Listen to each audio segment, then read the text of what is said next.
I'm Gareth Kane and welcome to Ask Gareth. The idea, as always, is very simple. You ask me questions about corporate social responsibility, corporate sustainability, and I do my best to answer them. The clue's in the name. And the question this time comes from Bill. Now, Bill is not Bill's real name, for reasons which will become highly apparent when I read out his question. And Bill says, "Dear Gareth, we seem to run our sustainability programme like the film Weekend at Bernie's. It's dead, but occasionally someone will pull a string, a handle move, and look like there's some life. I'm attributing a large proportion of failures to the fact that individuals don't care at all." Ooh, well, I do love a good 80s movie reference, even one to a not terribly good 80s movie. For those of you who haven't had the pleasure of Weekend at Bernie's, it's about two ordinary Joes who get mixed up in a bizarre mafia plot. The mafia have killed their boss, Bernie, and they, for reasons which are too corny to go into, have to host parties of the rich and famous on behalf of Bernie and pretend Bernie is still alive by dragging his corpse around and waving at people by shaking his hand and things. It's very tasteful. Now, I do see this a lot in sustainability programs. It's a common complaint. The company has done a couple of sustainability projects, but then things stop dead. And every time there's a company report or a presentation, these same projects get wheeled out again and again and again, but nothing ever happens. So it's a really, really difficult, really frustrating, because people feel they've ticked that box, done it, no more will happen. Now, what can you do? First thing not to do is, if you think people don't care, then ranting and raving at them won't make them care. That much clear. We have to be much more crafty at that. So here's 3 ideas which could help. Number 1 is, do not ask for permission, particularly if you're 100% sure that the answer will be no. Whether your role's in sustainability or not, you can do a lot of sustainability stuff without mentioning sustainability. You don't have to ask for permission to act.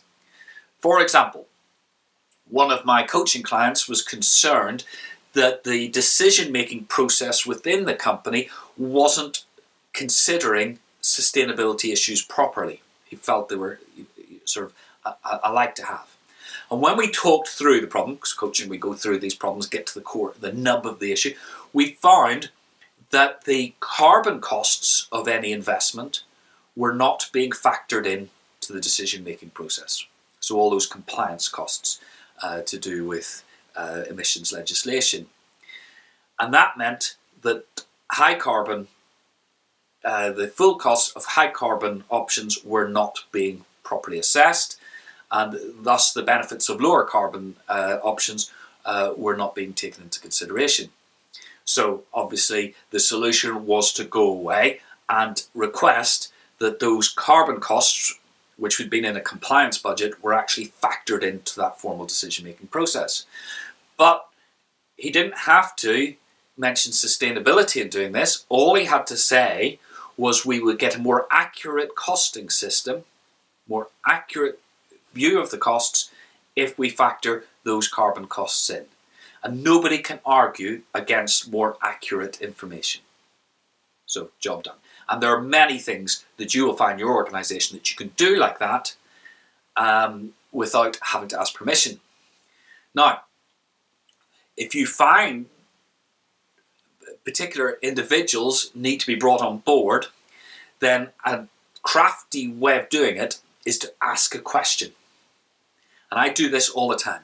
If you've ever been in one of my workshops, I will no doubt start it with the question, why is sustainability important to your business or your organisation?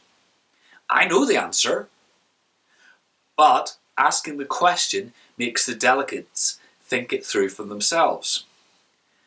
And when they call out somebody, oh, we'll cut costs, all right, cut costs. They'll say, keep our clients happy, I'll write that up on a flip chart, and we'll get a big long list. By the time we got to the end of that list, those delegates have sold sustainability to themselves, which is much more powerful than me trying to do it.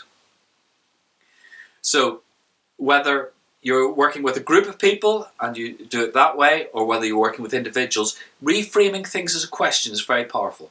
One of the most powerful questions you can always ask is why? Because a lot of decisions are made by default, so the decision isn't really made at all, rather than being thought through.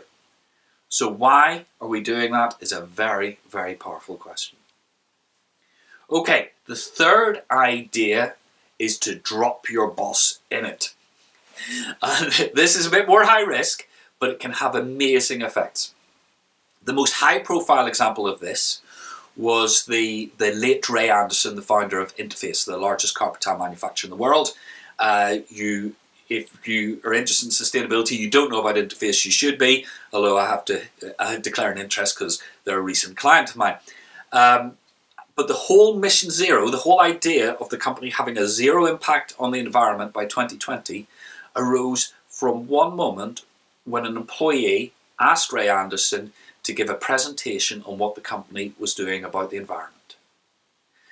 And the research he did into, because he's the sort of guy who wouldn't just do something superficially, the research he did triggered the whole movement, changed everything. He called it a spear in the chest, the reading he did, and launched an amazing program.